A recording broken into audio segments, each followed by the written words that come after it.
Good evening, everyone. This is Faust Kellhound, and this video will be unscripted. So you're just going to have to deal with me stammering my way through this video. So, this video I am making a series of videos about 40k for a buddy of mine at work, Tyler. Tyler's been wanting to know about 40k for a while. I've been trying to tell him at work about it, but everyone that knows about 40k, plays it, messes with it, knows how it is. It's going to be quite difficult and annoying to really talk about it because of how much lore there is, how in depth there is, all there is to talk about. And plus, we're at work, so it's going to be difficult to really talk that much at one time about it. But at work, Tyler is a pretty big podcast listener. He does a lot of stuff after work. He's a really big, heavy, hands-on guy, does stuff like that, so he's actually able to listen to these videos. And usually after I make the videos, talk with him about that. At work, he asks me about some things I can clarify, and I'm thinking about is hey, I can actually do a video about questions and things he has and answering it and stuff like that, just because work sometimes gets busy. So, with all that said, I'm going to get into 40k and start the video. This is to my homie Tyler. This is Warhammer 40,000.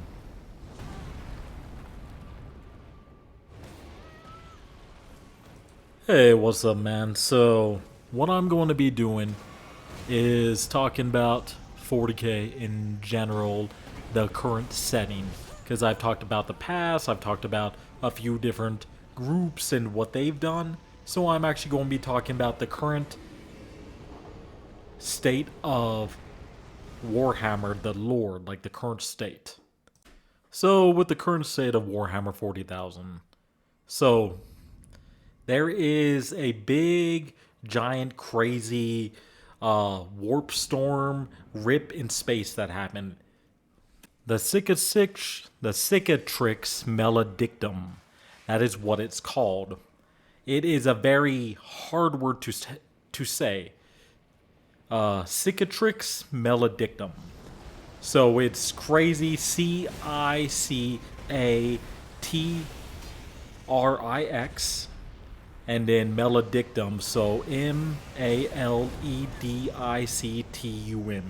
So Cicatrix Maledictum. Okay, so talking a lot about this word just because it's ridiculously difficult to say. And I hate this word, but it's a big turning point. But before that happened, so in a few of my older videos, I was talking about the guards, the Cadians, and stuff like that. So, with the Cadians. So the Cadians, they had their planet destroyed. Their planet is called Cadia.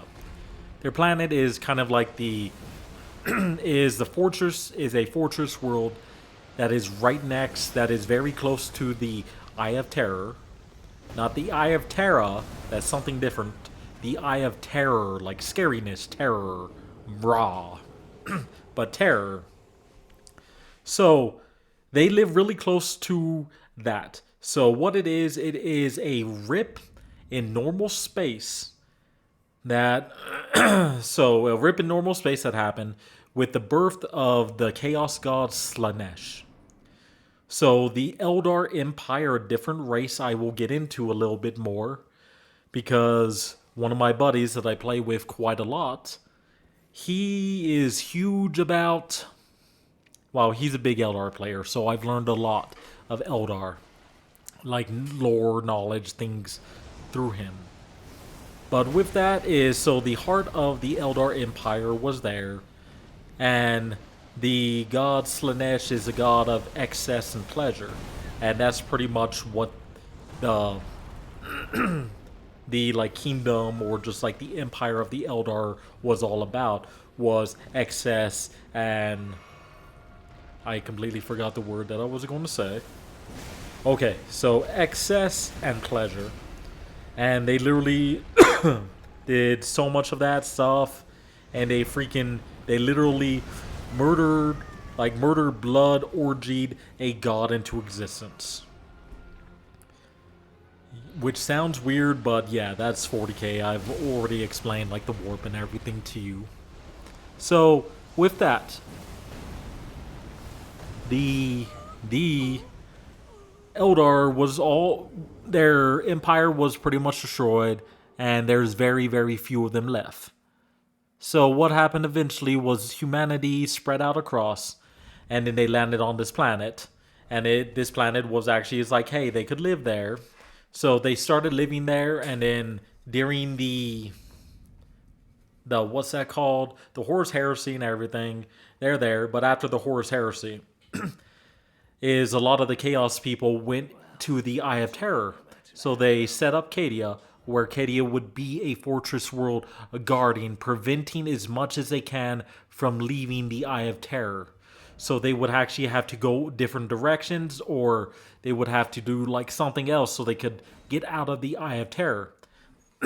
So by the people living there, one of the traits that they end up getting is that their eyes, like their eye color, turns to the color of like warp energy. So it's like a very like bright purple, or like a very bright like a darker purple, kind of something like that. It's just not normal human eye color, just because of their proximity to that's one of the features a lot of Cadians have.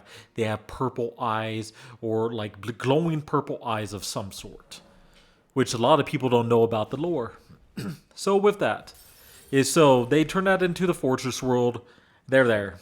There's a guy called Abaddon the Despoiler. Not Destroyer, but Despoiler. So it's kind of weird. Despoiler, you mean he stops things from despoiling or whatever? But yeah, that's his name. So literally for the whole lore of the game, he's been joking around as like he's kind of a klutz, he's kind of a dummy. He keeps trying to make all these crusades. he calls it his Black Crusades, because he's like the leader of the Black Legion, one of the biggest chaos war bands that are still around. Getting all the different war masters and groups of chaos war bands, legions, to join up with him so they can attack the Empire, or not the Empire, but the Imperium, so they can fix up what their Emperor Horus Lupercal was going to do. So that's what they keep trying to do. But he keeps failing at it, and he pretty much keeps getting his butt kicked. So for the longest time, he was known as Felbadon, because his name is Abaddon, but because he fails all the time, he's Felbadon. Okay. Besides the silly, stupid jokes, is that so? Yeah, his latest crusade was the 13th Black Crusade. And with it being the 13th Black Crusade, so he pretty much gathered every warband, every group that he could. And they all focus on their attack is not to like, hey, we're going to distract Cadia and his guard so we can get past and fight. No. Their target was Cadia. So the whole crusade was to destroy Cadia. So during the fight on Cadia, it was crazy. There's a whole bunch of Space Marine chapters. The Dark Angels, which is my chapter. There's another chapter called the Legion of the Dam. So the Legion of the Dam, it's they're kind of a mysterious ghost chapter. Pretty much all their people are like undead ghosts of the warp that come and help and stuff like that. So that's a whole different story. So there's that. There's the Sisters of Battle. There's Creed on there. There's that Knight Commander Pask and his tank legions and all that stuff. So everyone's there. They are fighting for Cadia. There's like thousands upon thousands of ships up there doing ship battle. The whole planet is fortified, shooting, blowing up ships, just a non-stop crazy war with thousands upon thousands of like ships and millions of freaking, or not, probably not millions, but tens of thousands of chaos space marines, millions of demons, millions of freaking cultists. It's just they are attacking Cadia. So they're attacking Cadia, and then they could not really win. They were actually having a lot of trouble fighting Cadia, and they were actually losing. And they even brought a giant war machine. So these are called the Blackstone Fortresses.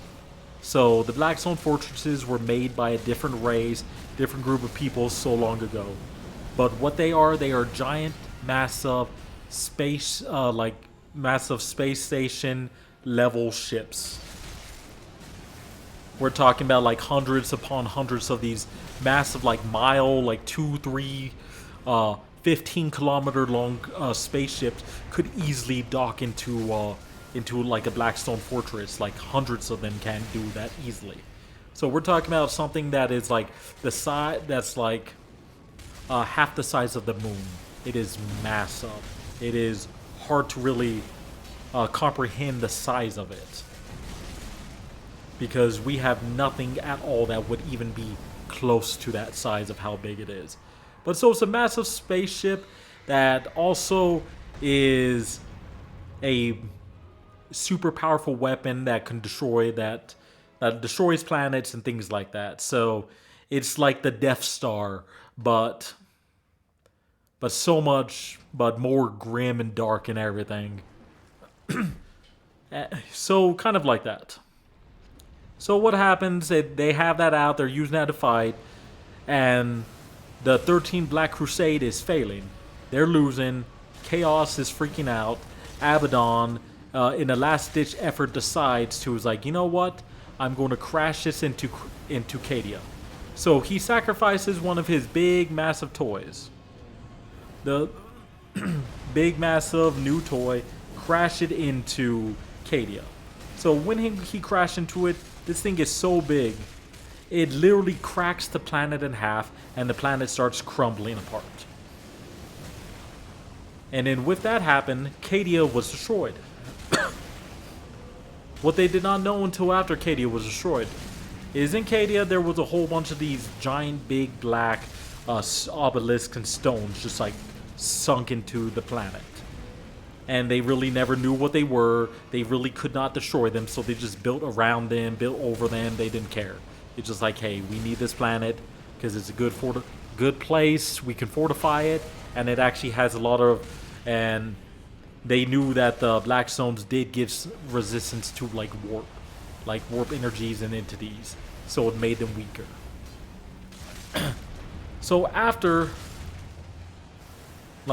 Pretty much what happened was, okay, before that, one of the major things that happened with Cadia was that they did something. They activated all these Black Stones. The Black Stones ended up sending a pulse out that ended up disrupting and stopping all psychic energy on the planet. So that made all the demons disappear. That made all the psychers faint or not be able to use their powers. The Legion of the Damned, all their space marines disappeared. The Living Saint, Celestia, pretty much lost her powers, fell down, and she's just a normal female again. It's just like a whole bunch of stuff like that. After that was kind of Abaddon realized he was going to lose, and then that's when he crashed the planet. So he crashed into the planet, destroyed the planet. So a lot of named characters died, a lot of people died, and then after that, it was the Black Crusade. The 13th Black Crusade was over. So during the lore of Abaddon was pretty much a joke character, and they're just like, hey, he's Felbadon. But because they made a new model for Abaddon, they wanted to make him be all badass and awesome, and they wanted to sell more models. So they pretty much they decided to redo the lore. So retcon the lore and made Abaddon like, oh yeah, all his Black Crusades he was trying to do something. It wasn't to destroy the Imperium, even though the whole 34 years of 40k is all been about him failing to destroy the Imperium. And they retconned it as like, oh, he was trying to do something. He ended up doing all the things he wanted to do. So he didn't fail. Yay! Yeah, everybody just, that actually pissed off a lot of people. They're like, dude, can you stop acting like a child and just grow up and just accept what you've already done and stop being like a whiny, like that whiny kid everyone hated in school that always had to win. That's pretty much what GW ended up being during that time period. So a lot of people were salty, and I don't blame them. It was stupid. So, okay, but the 13 Black Crusade, it was to destroy Cadia. They destroyed it. But the six, and because of that, they found out that Cadia was actually an anchoring point that was made to hold back warp energies. So it was able to hold back warp energies, but because the planet was cracked, is that the Eye of Terror ended up stretching across the galaxy, and that giant tear ended up becoming the Cicatrix Maledictum. So with that happening, that was also known as a psychic awakening. A large amount of people in the lore started gaining psychic powers. People were born psychic powers, and because of there's a big strip in the center of the galaxy now that divides it, there is a more of a path of demons and chaos are able to get out at different points. And with how big the Maledictum is, they can't guard it anymore. So now chaos kind of has free reign. They're able to move up and down and back and forth. So with this big old strip in the galaxy. So it's in space, it's massive, but the fact is, it's not like an infinite wall up and down where there is no way you can't go under or around it. If you go through it, you'll end up getting sucked into the warp. So they don't go through it, they would have to go around it. Like over it, under it, or around it. Okay, so that seems like, oh yeah, it's not that bad, but remember, the Imperium uses warp travel. So they have special engines where they can go into the warp, and then they have a generator that's called a Geller field that gives them a protection of real space around it, that where demons have trouble getting into ships, so like demons won't go in there, possess people, and screw people, like kill people in their ships, just because they're crazy warp-born demons. Okay, but the Imperium uses warp travel. The thing with the Cicatrix Maledictum is that it ends up stopping the Astronomicon. Like I said, the Imperium uses the Astronomicon, the light from that is powered by the Emperor, as a guiding beacon to like other relay points of it, so they can know where there is safety to go to. And by following the light, it really wards off a lot of warp-born demons. Okay, since the warp is kind of like the inside of the galaxy, and then the real space is over on top of it, that part is sticking out, so it actually stops the Astronomicon light from getting past it, so it ends up stopping that. So it's like the southern part of the Empire, or the Imperium, it still gets the Astronomicon, but the northern part of it does not. So because the Imperium was split because of the Maledictum,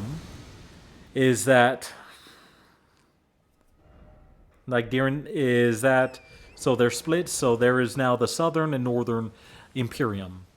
The Imperium in the northern, it is cut off from most of the Imperium, and one chapter that is up there, one of the bigger chapters, the Blood Angels, and they have one of the oldest Space Marines that are alive, Commander Dante.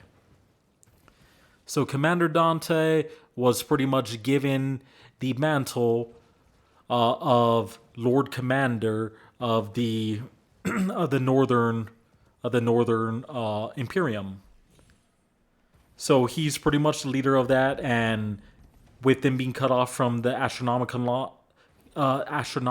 light and rest of the Imperium, it's just constant warfare and demons attacks. So it pretty much becomes a war state, very similar to how like Rome, their eastern side was cut off. No.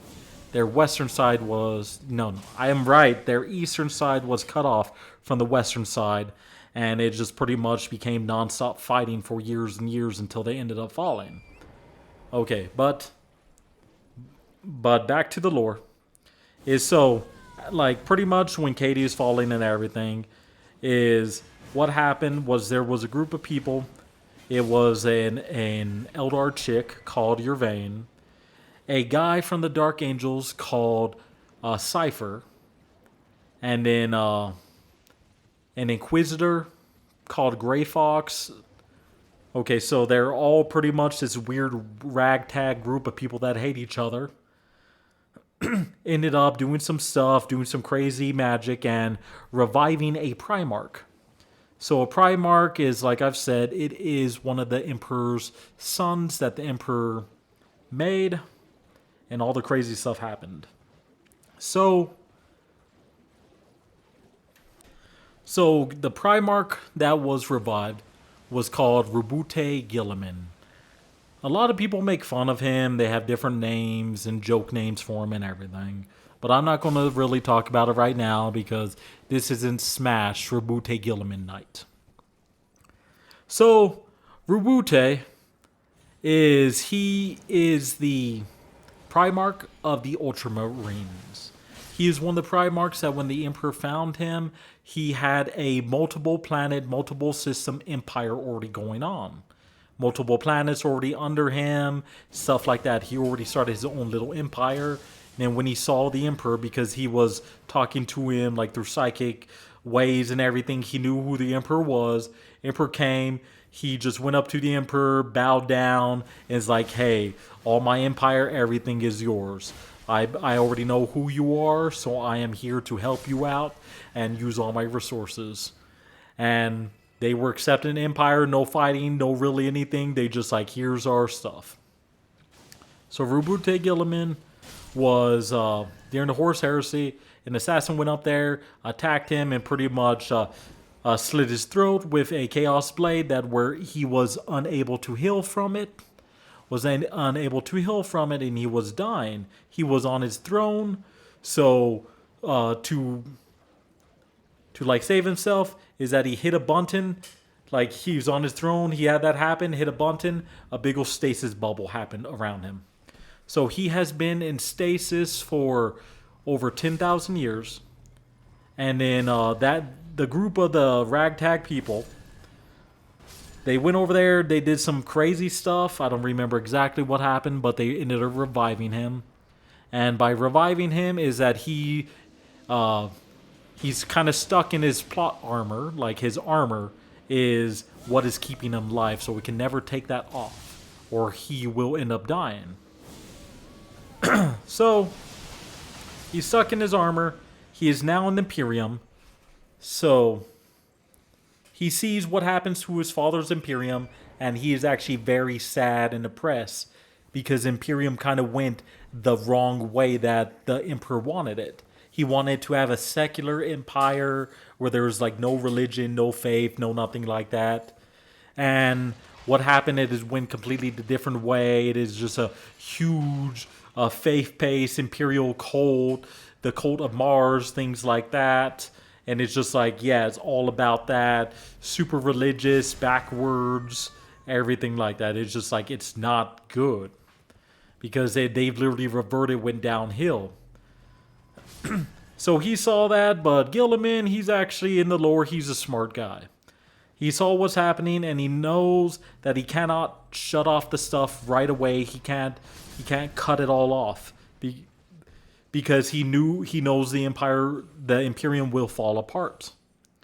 So he's just like, okay, this is how it is. We can change it later. We need to focus on on what's happening right now. So, because he is the son of the Emperor, the High Lords of Terror know that, and they've talked about it many times. What if a Primarch ever comes back? Primarch came back. He became Gilliman became the de facto emperor of the Imperium of Man, and the High Lords of Terror, not Terror, the High Lords of Terra are there with him. Well, the High Lords of Terror, yeah, they're kind of that too. They do a lot of crazy stuff. But back to what I'm saying is the High Lords of Terra, they are there with him. They're his council. They're helping him out, but they don't like how they lost a lot of power because a Primarch came back. So they're not happy with him. They're still trying to run the Empire, but they're not making it that easy for Gilliman to do it either. And one thing that's really fighting against him is the ecclesiarchy, because Gilliman is 100% against that fully, and the same with the Inquisition. So he's doing a lot of fighting. And during that time, too, is another Chaos, or another Primarch awoke. But this is one of the 9 Chaos Primarchs. So this Primarch is called Mortarion. Mortarion is the Primarch of the Death Guard. So they are all pretty much the Chaos Death Guard. They're very strong Marines. They're very high immune system, so they can withstand a lot of diseases and stuff. But what happened was that because of like how strong and stoic they were, one god, the Chaos God that they went with was Nurgle. Nurgle, the Lord of Death, Disease, and stuff like that. So the Marines were pretty much turned into Plague Marines. They're just Marines that have so many different diseases and stuff in them. It's literally their bodies, their armors buckling because of the bloat of their bodies, and they're nasty, they're disease carrying, disease spreading, craziness, and they're immortal because they're all infected with the disease of immortality. Yes, in 40k, immortality is a disease made by Nurgle. Because Nurgle is a weird chaos god. Because he's not really evil. He's just doing his thing. Because he's a god of death, disease, sickness, stuff like that. And to him is whenever he hears people screaming in agony from diseases and stuff there, literally in his head, and to him is that it's praises. So he gives that to people, and usually the people who are the biggest yellers and loudest that have his disease, is that he gives them the disease of immortality. So they will never die, so they will continuously worship him forever as he keeps giving them more diseases. Which is crazy. And with the demons of Nurgle, all the demons, they're not evil. They're all super happy people that literally is their ideas is like they're doing good stuff. Diseases are good for people. That's in their head. So they're giving diseases to people because it's like, hey, this is from Nurgle. Here we go. And all the demons, they're all happy. They want to play with people. They want to have fun. Even the big demons, like the big giant ones that are like sizes of buildings, they're not trying to destroy or kill people. They just want to play because they're like the mind of a 3-year-old, and they end up killing and crushing things by accident, and that's kind of how they end up fighting. Yeah, whenever they're on the battlefield, they're just going around playing, having fun. And then they end up killing stuff because they're so big and powerful. But back to what's happening. So, Mortarion is a Primarch of the Death Guard. He's been transformed into a Demon Prince. So he's pretty much an immortal Primarch that was turned into a high-level demon of Nurgle. He pretty much has like giant moth wings and everything. His aesthetic is very moth-like in the game. And his model's like that too. So what happens is there's He comes out, and there's multiple fights between him and Gilliman and stuff like that. And just because they don't want to kill off characters, it's just always they have a quick fight, and it's like they're just like, all right, I have better things to do, so we'll go, and they go off, and it's everybody's like, dude, the biggest threat in the universe is literally what's in front of you. If you kill him, you won't have any more of the problems. But GW doesn't want their characters dying, and that's what I don't like about it. Is like, dude, you could Game of Thrones this shit. You can make I want them to make 20 times more characters than they actually have right now, and then actually have them around for like a year or two and start killing them off. Start killing off different characters and things like that, like old established characters, and then have these new characters jump in their place, but they've been around for a while, so you actually know them. Okay. But anyways, so a lot of fights, things are happening, and then Gilliman ends up meeting Dante over there in the Northern Imperium and makes him like, hey, you're the Lord Commander of this area. You're the Northern, well, not the Lord Commander, but the Northern region, or the Northern region or whatever it's called of the Imperium. So you're pretty much the de facto leader of the Empire in the North. Yes, I'm still over you. I am the Lord Commander of the Imperium. You're under me still, but you have reign over this whole thing, so you can protect it, do what you need to do. So Dante goes off, does what he needs to do, and then his Blood Angels, things like that, and he's able to go against the Codex just so he can have more Space Marines and things like that. Okay. So what happens during all this craziness is that a new demon appears called Vashtor. So this demon is really tied to the Dark Mechanicus. So it's pretty much the like I said, everything in the Imperium during the Horse Heresy, half of it went chaos, the other half did not. So there is a chaos, dark, evil version of everything in the Imperium. So with the Dark Imperium, Vashtor is one of the high-ranking demon who is who's really big with the Mechanicus, making demon engines, doing things, experiments, stuff like that. So he's trying to make a this dark demon thing, infinity circuit that he's working on. So Vashtor is pretty much almost done. He needs 3 more parts.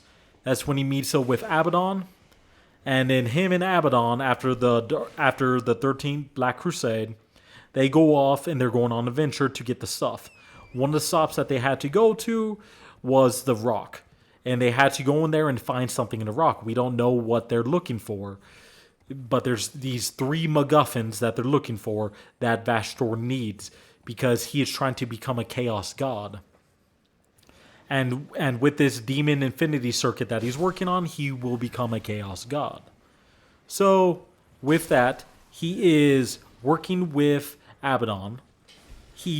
One of their stops they have to go is to the Rock. So they go to the Rock.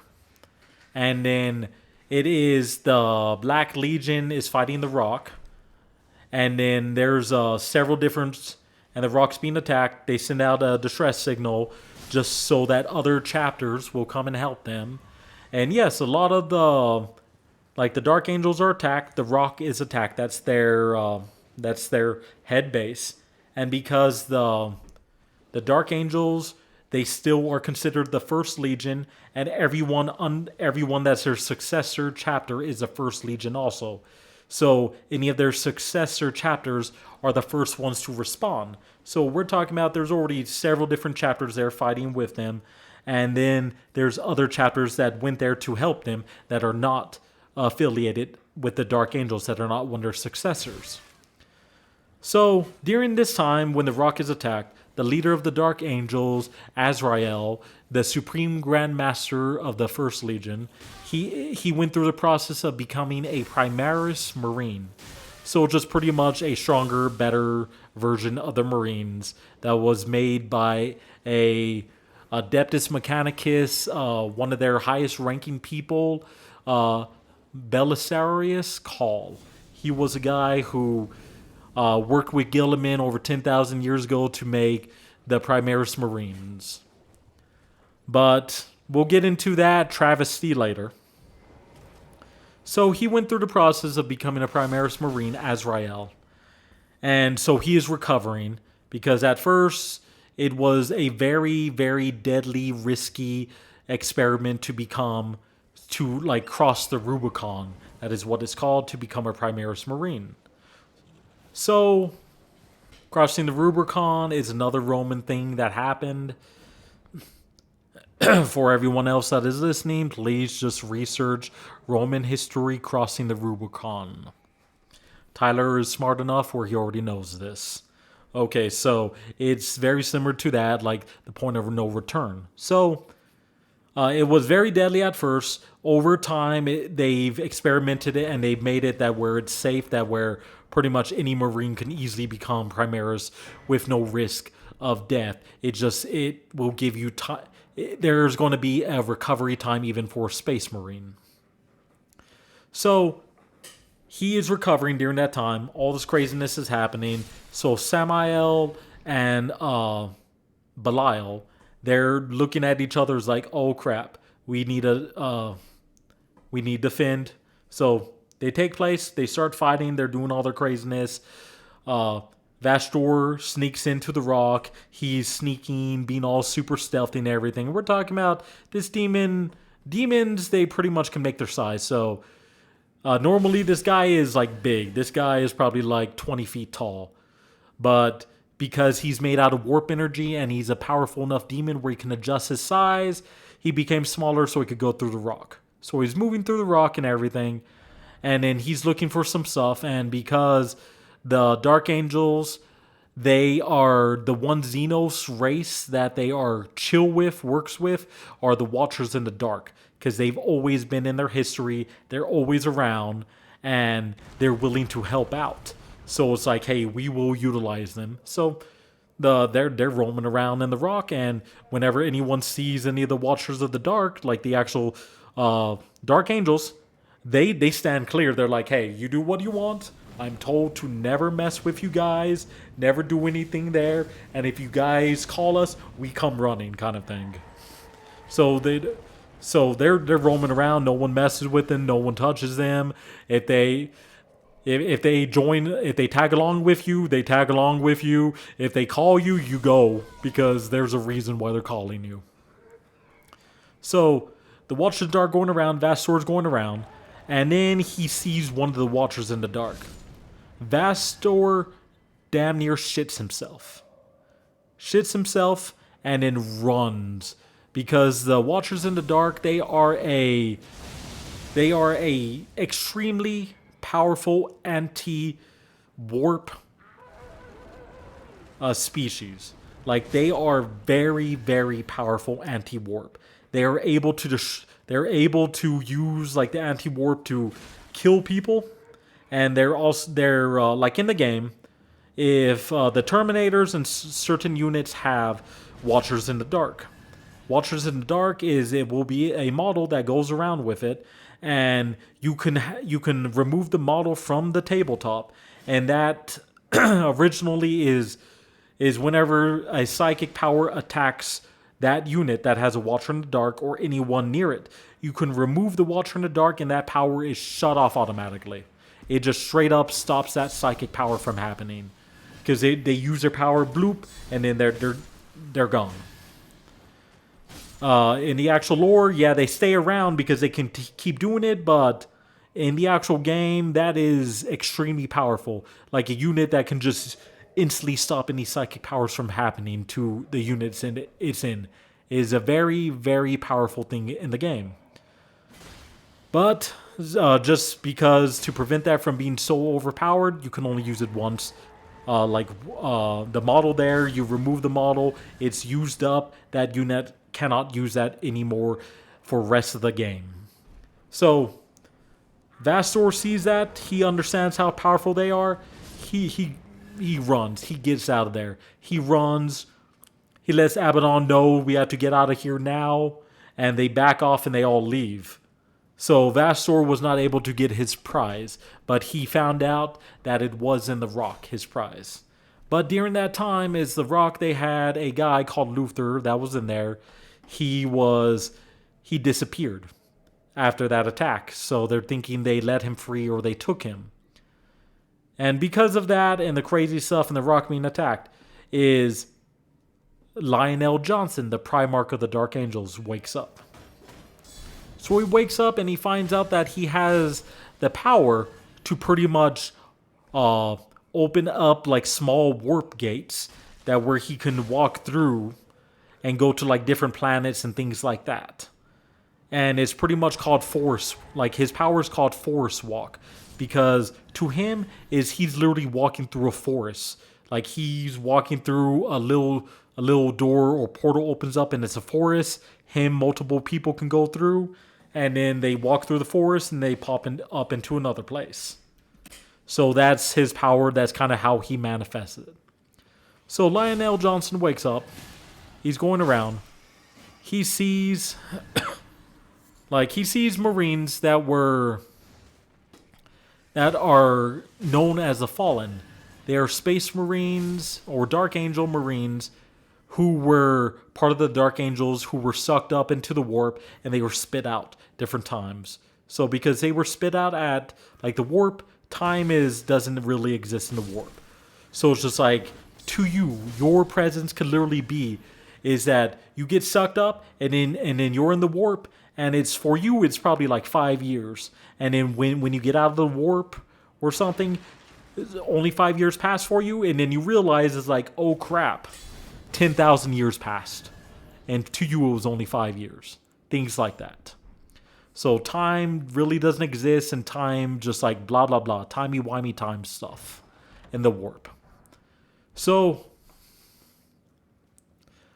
during the latest book of Lionel Johnson, he's going around and he ends up keeps finding the Fallen. And then he finds out that a lot of these Fallen, the Dark Angels are hunting them down because they believe once they get all the Fallen, the Lion will wake up. And then he finds out that not all of the Fallen were traitors. It was their leaders who were traitors, and they were just being good soldiers and following their leaders' orders. So there are several Fallen who are not evil or not against Chaos or not against the Imperium. So they follow. They're still loyal to the Imperium, to the Emperor, and they thought Lionel Johnson was a traitorous one. So pretty much when he talks with them, they see what's happening, so they join his side, and he renames them to the Risen. Because yes, they were once fallen, now they're risen. So he goes around different places, find these Marines, and they become the Risen. And then these former Fallen, now the Risen, call up the Fallen that they know, because a lot of them are in contact with each other.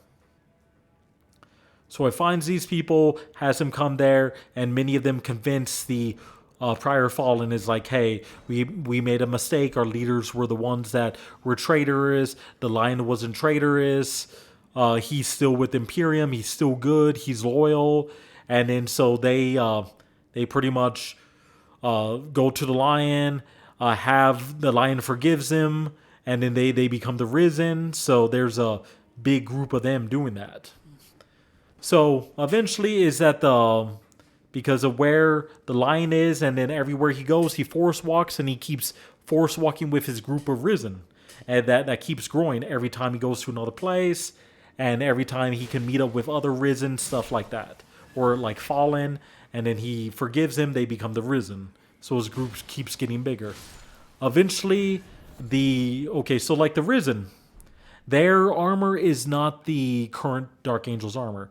Their current armor is forest green, where their trims, like their details on their armor, are bone white.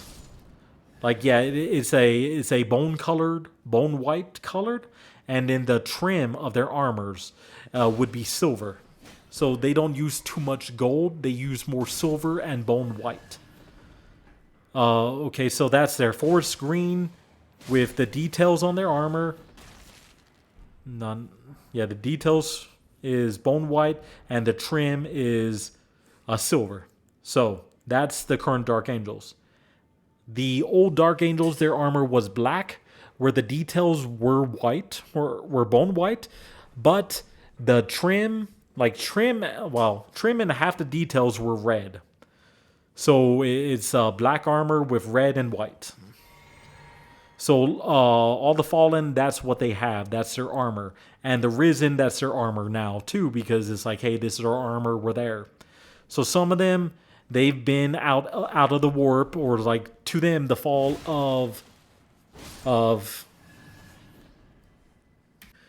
their planet Caliban. So they pretty much, when the destruction of Caliban, their planet, is that they were sucked into the warp. Some of them were spit out throughout different times. So it's like some of them were spit out. It was like they got sucked up. They're in the warp. They're spinning around. And then they were shot out. Boof. And it ended up being 7,000 years later. So literally for them, they were in the warp for seconds. And then they were shot out. And thousands of years have passed. Some of them were spit out right after. They're roaming around and everything. Because as far as we know, the oldest Space Marine was over 3,000 years old that we know. Commander Dante is 1,000 years old. So we don't know if any Marines are older than that. So, like one of the first Marines he saw been around is like the fall of Caliban, the destruction of Caliban was 400 years ago to him. And then another one, it was 700 years ago to him. So those are the Risen. And here's their stories, here's what they are. And then he's picked up by the Blood Angels. Blood Angels see that, pick him up, and they realize, like, oh crap, you are a Primarch. But what happens first is that he meets up, Lionel Johnson ends up meeting up with a group of people. They didn't believe he was the Primarch, and then they had a Psyker there, a sanctioned Psyker. And Lionel Johnson is against Psykers. He doesn't like Psykers too much. So he wasn't willing to let the Psyker go into his head to make sure it's true. So he called the guy a witch, and then that Psyker got all pissed off. He's like, I am not a witch. I am a sanctioned Psyker by the Adeptus, Psychana. I am a certified Psyker. Yeah, so he gets real mad, and Lion was convinced. Is like, okay, I'll let you in my head really quick, so you can see that I am truly the Primarch. He jumps in there for like a minute and finds out he's not. He's telling the truth. He is the Primarch Lionel Johnson. He falls to his knees, start praising him, because remember, these guys are demigods. They are godlike figures to him. They are the sons of the Emperor. They're the God Emperor of mankind. So they're just like, oh crap, they're not joking. So those people contact the Blood Angels, closest Marine chapter near. They pick him up, and then they bring him, they pretty much escort him so they can meet up with the Rock. He meets up with the Rock, Lionel Johnson is with the Rock, and now he's like, he's right there seeing how everything is, and that's kind of where I've stopped with the lore. I haven't read too much more or know what else is really happening. Lionel Johnson meets up with the Dark Angels again. So he meets up with the Dark Angels, seeing how they are currently right now, seeing that the Rock, a big chunk of the planet Caliban, that's there. A lot of the Watchers of the Dark appear because they're like, oh, the Lion's back. And they're cool with the Lion. Lion's cool with them. And then a whole bunch of the Dark Angels, remember, their big thing is to hunt the Fallen. And they see a whole bunch of Fallen with him. They're like, what the hell's going on? And he's like, these guys are not Fallen. These guys have always been loyal to the Imperium, to the Emperor. They were never traitors. So I saw them. They told me what happened. So they are not the Fallen anymore. They are the Risen. And yes, there are still Fallen who will never become Risen because they are traitors. So The Risen, there's a big tension because a lot of them are just like they want to kill them because it's like, dude, that's literally what their chapter's been for the last 10,000 years, was to hunt these guys down so they can revive the Primarch. But because now that the Risen are there, or like the Fallen have become a lot of the Fallen have become the Risen, is that a lot of them are not happy with what's happening. And there's some tension that's going on because of that. Yeah, the Primarch is there. He's the head of the Legion again, so he really gets the Legion together. The first Legion together. Yeah, they're different chapters, and he lets like, hey, you guys still run your chapter. You do what you're doing. I'm the head of the Legion. All of you guys are mine. You're all my genetic children, so I am here. And then so with the lore, it's kind of stopped right there. One of the big things is that I want to see is that where the Lion meets up with Gilliman, because what happened was in the Horse Heresy, because Gilliman saw like the planet, like one of Gilliman's planet was becoming traitorous. He ended up destroying the planet, like killing everything on it. Gilliman got mad at the Lion. They started yelling, fighting, and then he took out his sword, like off of the Lion, and broke the Lion's sword. So with that is that was a huge, big disrespect thing that happened to Gilliman. I mean, that happened to the Lion that Gilliman did. So there's a lot of tension and hostilities because the Lion woke up, and to him, it was like after that big old fight that happened and his sword was broken, he went back to Caliban, and then that's when all the fights and everything, and half the Legion turned traitorous to him, and then Caliban was destroyed. So that craziness happened like right after that. So to him, he woke up. He went into a coma. He woke up. So to him, this is like a few hours ago that Caliban, the fight of Caliban happened, and then he's walking around for like a few months gathering people, and he comes back. So this stuff is real fresh in his head, really fresh what Gilliman did, and Gilliman's been awake for like about I want to say about like 50 years already. 50 years already, like running the Imperium and everything. So to him, it's kind of like it's happened in the past, and he realizes what happens, or what has happened with the Empire. So I want to see the meeting. I would love the meeting to come up. Is that they see together. Gilliman's already so stressed out and everything. Okay, this is what I want to happen. Gilliman is stressed out, running the Empire. All this stuff is happening. He sees the Lion. He hears that the Lion's coming to Terra, so he can see the Lion. He sees the Lion, and then his first thing is he drops what he has in his hand, walks up to the Lion. Lion's like ready to smack him. He's up close. Gilliman just gives him a hug, and is like, "Brother, I have missed you. I need you. I need your help." And then the Lion just still a little bit pissed off because this stuff like has only been a few months to him that he broke his Lion sword, disrespected him, did all this stuff, and then he went to Caliban. And then he sees all this, and then he explains there. It takes him some time. The Lion ends up forgiving him, and then Gilliman actually ends up working with Cypher and actually getting the Lion sword reforged. And then he presents the Lion sword to the Lion, and it's kind of like, hey, this is for amends. I destroyed your sword. I disrespected you. Said a lot of bad things. And yeah, here you go. Stuff like that. Because remember, the Lion was not able to make it to defend Terra because Horus Lupercal knew the Lion would be able to defeat him. So he literally sent him far away as he could. And then he talked with the Chaos Gods to literally slow down his path if he tried to get back there. So the siege of Terra lasted for 10 years. and it took him about 12 years to get back to Terra's, like the space, like Terra's system, just so he can like, hey, I'm finally back. And so a lot of people were pissed off at the line that he wasn't there.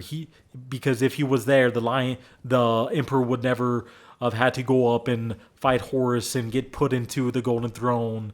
He would have been able to take down Horus Lupercal, stuff like that. So a lot of BS. But I would just love to see the reunion. Gilliman is like, I fucked up. I messed up. I'm sorry. Forgive me. I need your help. I need you, brother. We need to rebuild Father's empire. Like stuff like that. I would love to see that. But anyways, homie. I've been talking for a while. Random stuff about 40k. So, I'm going to end the video now. So to everyone else, please like, subscribe, share. And remember, most importantly of all, always love the Calhoun. You all take care now.